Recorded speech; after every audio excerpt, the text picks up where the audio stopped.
রাবণ সীতাকে মা বলে ফেললে। মা সীতা চমকে উঠেছেন মন্দাধরী। কি বললে স্বামী?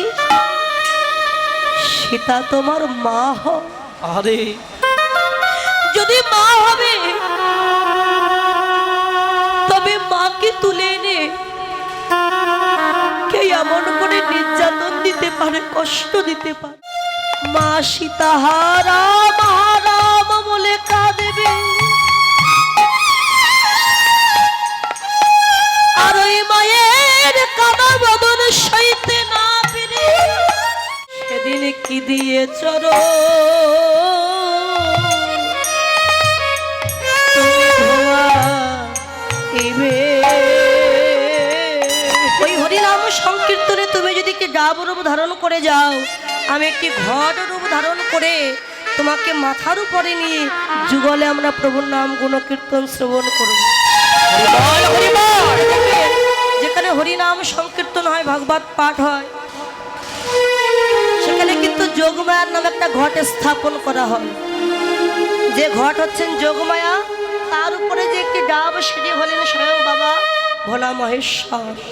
আজকে এই ভোলানাথ কলিযুগে হয়েছেন অদ্বৈত গোসাই। অদ্বৈত হয়েছেন মহাপ্রভুর থেকে 52 বছরের বড় এই অদ্বৈত গোসাই। তাহলে কলিযুগে কেন অদ্বৈত না হয়ে ভোলানাথ হইলেন না? দেখুন, ভগবান শ্রীকৃষ্ণ যখন যুধিষ্ঠিরকে নিয়ে রাজসহ যজ্ঞ করেছিলেন, সেই রাজসহ যজ্ঞে ভগবান যুধিষ্ঠির মহারাজকে ডেকে বলেছিলেন, দাদা তুমি তো যজ্ঞ করছো, এই যজ্ঞে যেন কাউকে বাদ দিও না, সবাইকে নিমন্ত্রণ করো। কে উঁচু জাত, কে নিচু জাত, কে ধনী, কে গরিব, এই ভেদাভেদ না করে সবাইকে নিমন্ত্রণ করো। যুধিষ্ঠির সবাইকে নিমন্ত্রণ করেছিলেন বাবা, কিন্তু একজনকে নিমন্ত্রণ করেন। তিনি নিচু কুলে জন্ম নিয়েছিলেন বলে, যার নাম পরম ভক্ত রহিদাস। যুধিষ্ঠির কৃষ্ণের কাছে গিয়ে বললেন, হে কৃষ্ণ, আমি যে বিশাল বড় রাজসহ যজ্ঞ করছি, এই যজ্ঞের যে একটা দায়িত্ব একজনের পক্ষে তো নেওয়া সম্ভব নয়, তাই দায়িত্ব তুমি কার উপরে দিতে চাও? ভগবান শ্রীকৃষ্ণ বললেন, দাদা এই আয় ব্যয় হিসাব নিকাশের দায়িত্বটা আমি দিলাম দুর্যোধনের উপর। দুর্যোধন, আরে সে তো আমার শত্রু, শত্রুকে যদি এই দায়িত্ব দাও সে তো সব ধ্বংস করে ফেলবে। এখানে তত্ত্ব লুকিয়ে আছে। তত্ত্বে কি বললে? জগতে যে চোর, চোরের সামনে একটা বস্তু রেখে যদি বলা হয়, দাদা আমার এই বস্তুটা তুমি একটু দেখে রেখো, সে বস্তুটা কিন্তু সহজে আর চুরি হয়। তাই দেহের মধ্যে বিন্দুরূপী কৃষ্ণ ধন আছে, তাকে ধ্বংস করছে দিবানিশি ষড়রিপু, কাম, ক্রোধ, লোভ, মদ, মোহ, মাৎসর্য। গুরুদেবের চরণটা আশ্রয় করে যদি বিন্দুরূপী কৃষ্ণ ধনকে একবার চৌকে দিতে পারো, তবে কৃষ্ণ ধন হারানোর ভয় আর থাকবে না। আচ্ছা কৃষ্ণ, তুমি পরিবেশনের দায়িত্ব কাকে দেবে? পরিবেশনের দায়িত্ব দিলাম ভীমের উপর। আরে সে তো আমার ভাই, সবার সময় শুধু খাবো খাবো করে, তাকে যদি পরিবেশনে দাও সে তো একাই খেয়ে সব শেষ করে ফেলবে, ভক্তদের সেবা দেওয়ার বেলায় আর কিছুই থাকবে না। তত্ত্বদর্শী বললে, এ জগতে যে খাই খাই করে তাকে পরিবেশনে দাও, দেখবে পরিবেশন করতে করতে এই মন তোমার এক সময় খাওয়ার কথা ভুলে যাবে। যেখানে কীর্তন হয়, কমিটির বাবুরা দেখবেন ভক্তদের সেবা দিতে গিয়ে তাদের নিজেদের সেবার কথা মনে থাকে না। ভক্তদের সেবা দিয়ে আনন্দে উদর পরিপূর্ণ হয়ে যায়। তাই মন যদি খেতে চায়, যদি পারো সকাল সকাল কোন সাধুগুরু বৈষ্ণবের চরণে দান করে দাও। বৈষ্ণবের চরণে সেবা করতে করতে এই মন তোমার চির জনমের মতো খাওয়ার কথা ভুলে যাবে। আচ্ছা কৃষ্ণ, সবাইকে সব দায়িত্ব দিচ্ছ,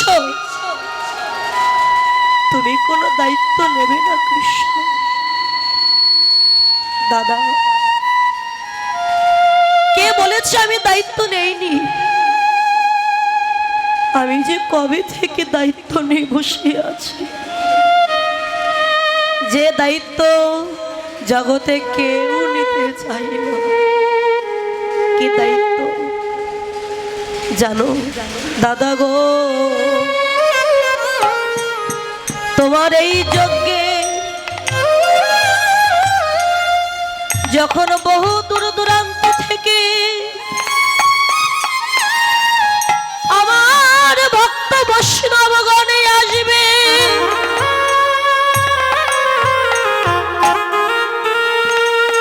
কত ক্লান্ত হয়ে পরিশ্রান্ত হয়ে যখন এই যজ্ঞে আসিবে, আমি গিয়ে যজ্ঞের বাহিরে দ্বারে গিয়ে দাঁড়ায় থাকবো। যত ভক্তই আসবে ভক্তের চরণ দুটি হৃদয়ে জড়ায়ে ধরে আমি কি করিব জানো? দুটি নয়ন জলে ভক্ত চরণ আমি ধোয়ায়ে দিব। দুটি নয়ন জলে ভক্ত চরণ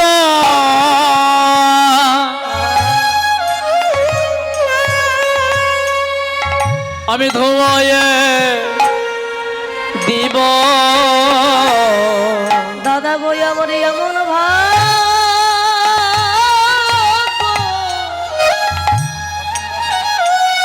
আমার এমন ভাগ্য আর হয় কি না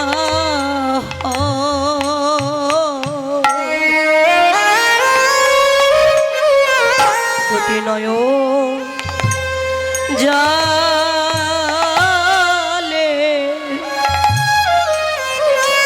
চরণে আমি ধোয়ায়ে দিব। আমার এমন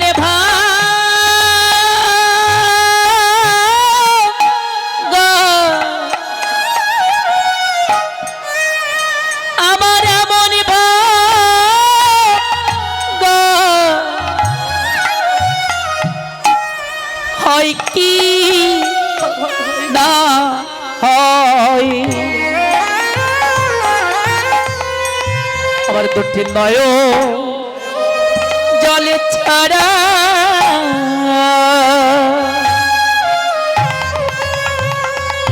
আমি ধোয়ায়ে দেব। এ কি বলছো কৃষ্ণ? তুমি কেন নয়ন জলে ভক্তের চরণ ধৌত করবে কৃষ্ণ? দাদা, পাপ যে কখনো বাপকেও ছাড়ে না। পাপ করেছি আমি পূর্ব জন্মে, তাই এই জন্মে ভক্তের চরণ বিনা যে আমার আর কোনো গতি নাই। কৃষ্ণ, তুমি আবার কি পাপ করেছ? ভগবান কি কখনো পাপ করতে পারে? পাপ করেছি কবে জানো? ত্রেতা যুগে রাম অবতারে আমি আমার পরম ভক্ত পরম বৈষ্ণব রাবণকে বধ করি আমার হয়েছিল বৈষ্ণব অপরাধ। কৃষ্ণ, আমরা তো জানি রাবণ পাপাচারী দুরাচারী, তবে তাকে বধ করে কেন তোমার অপরাধ হলো কৃষ্ণ? না দাদা, রাবণ দুরাচারী পাপাচারী নয়, তার হৃদয়ে প্রেম ভক্তি ছিল, যে প্রেম ভক্তি জগতে কেউ দেখতে পায়নি। রাবণ রাজা সীতাকে হরণ করে রেখে দিয়েছিলেন কোথায়? না অশোক বনে। তার কিন্তু সোনার লঙ্কা ছিল, সে পারলে পারত সোনার ঘরে সীতা দেবীকে রেখে দিত। কিবোর্ডের সাউন্ডটা বাড়ান দাদা, আর এই সাউন্ডটা চিকন করে দেন। ভোল্টেজ লো, তুমি যাও। কিন্তু না রেখে রাখলেন অশোক বনে। কেন জানে? ওই বিষয় বাসনার মধ্যে কোনদিন আমার মা সীতা থাকতে পারবে না। তাই অশোক বনে রেখে রাবণ গেলেন মন্দাদরীর কাছে। দেখছেন মন্দাদরী বসে বসে কাঁদছে। রাবণ গিয়ে ডাক দিয়েছেন, মন্দাদরী, ও মন্দাদরী, তুমি অমন করে কাঁদছো কেন মন্দাদরী? স্বামী, তোমার 10,000 স্ত্রী, এতগুলো স্ত্রী থাকতেও তুমি কেন পরপত্নীকে হরণ করলে স্বামী? বলো, এতে কি তোমার অপরাধ হয়নি, পাপ হয়নি? বলো। রাবণ আর মন্দাদরী কথা বলতে বলতে রাবণ সীতাকে মা বলে ফেলল। মা সীতা চমকে উঠেছেন। মন্দাদরী, কি বললে স্বামী? সীতা তোমার মা হয়? আরে যদি মা হবে তবে মাকে তুলে এনে কে এমন করে নির্যাতন দিতে পারে, কষ্ট দিতে পারে?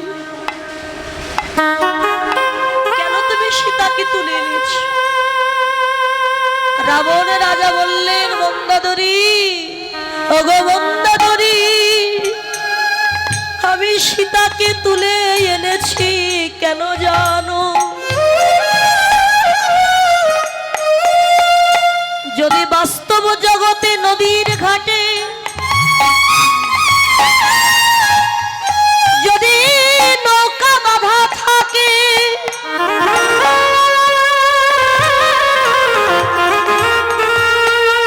আর কেউ যদি বড় একটা কষ্ট নিয়ে ওই নৌকায় বারবার আঘাত করে ওই নৌকাটিকে যদি ভেঙে দেয়,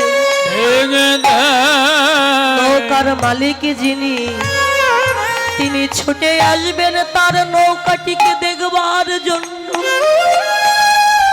ওগো মন্দাদরী, মা সীতা হলো আমার ভব নদী পারাপারের নৌকা। মা সীতাকে তুলে এনে আমি যত কষ্ট দেব আর দুঃখ দেব, মা সীতা হারাম হারাম বলে কাঁদবে। আর ওই মায়ের কাঁদা বদন সইতে না পেরে একদিন না একদিন প্রভু রামচন্দ্র আসবেন আমার এই লঙ্কা পুরীতে। যেদিন থেকে সীতাকে তুলে এনেছি সেদিন থেকে তুমি কেঁদে কেঁদে তোমার চোখের জল নষ্ট করছো। চোখের জল নষ্ট করো না, কেননা যেদিন প্রভু রামচন্দ্র আসবে লঙ্কায়, সেদিন যদি আমার রাজ্যে কোথাও জল না থাকে, বলো বলো মন্দাদরি আহা, হরি বল। সেদিন কি দিয়ে চর তুমি ধোয়া দিবে? বলো বলো তাই গৌর হরি বল। সেদিন কি দিয়ে ছবু বলো না তুমি ধোয়া দিবে? সেদিন কি দিয়ে চলো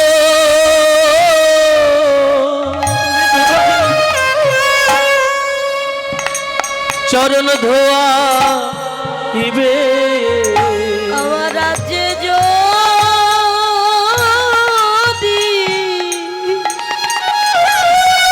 কোথাও জল না থাকে,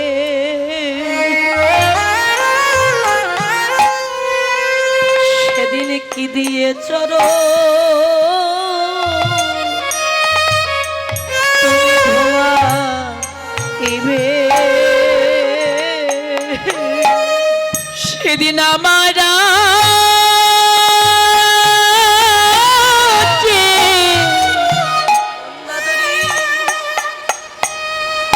সেদিন আমার রাজ্যে যদি জল যদি জলে না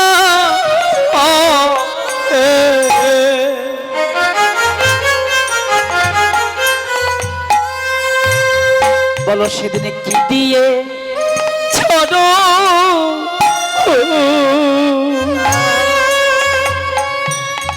তুমি ধোয়া ইবে? সেদিন আমার রাজ্যে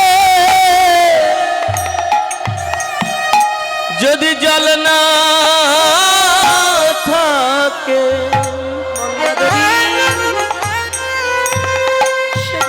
সেদিন কি দিয়ে চলে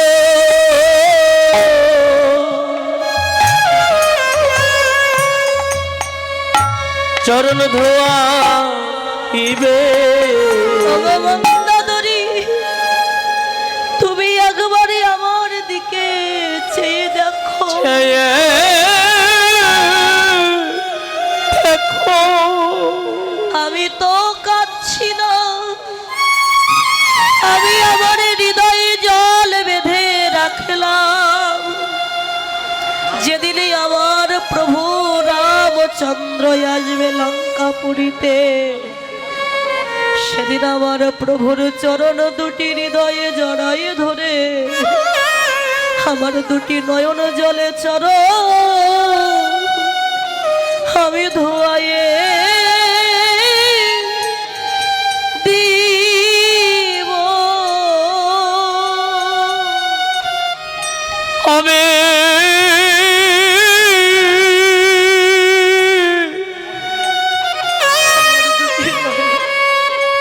আমার দুটি নয়ন জলে ছাড়া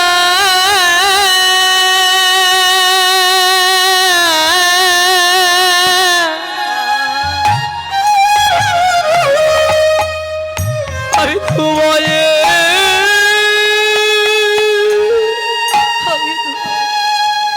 আমি তোমায়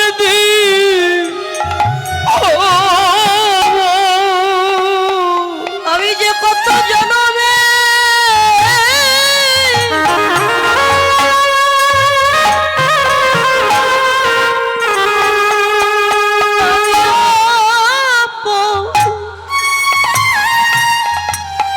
আমি অপরাধী,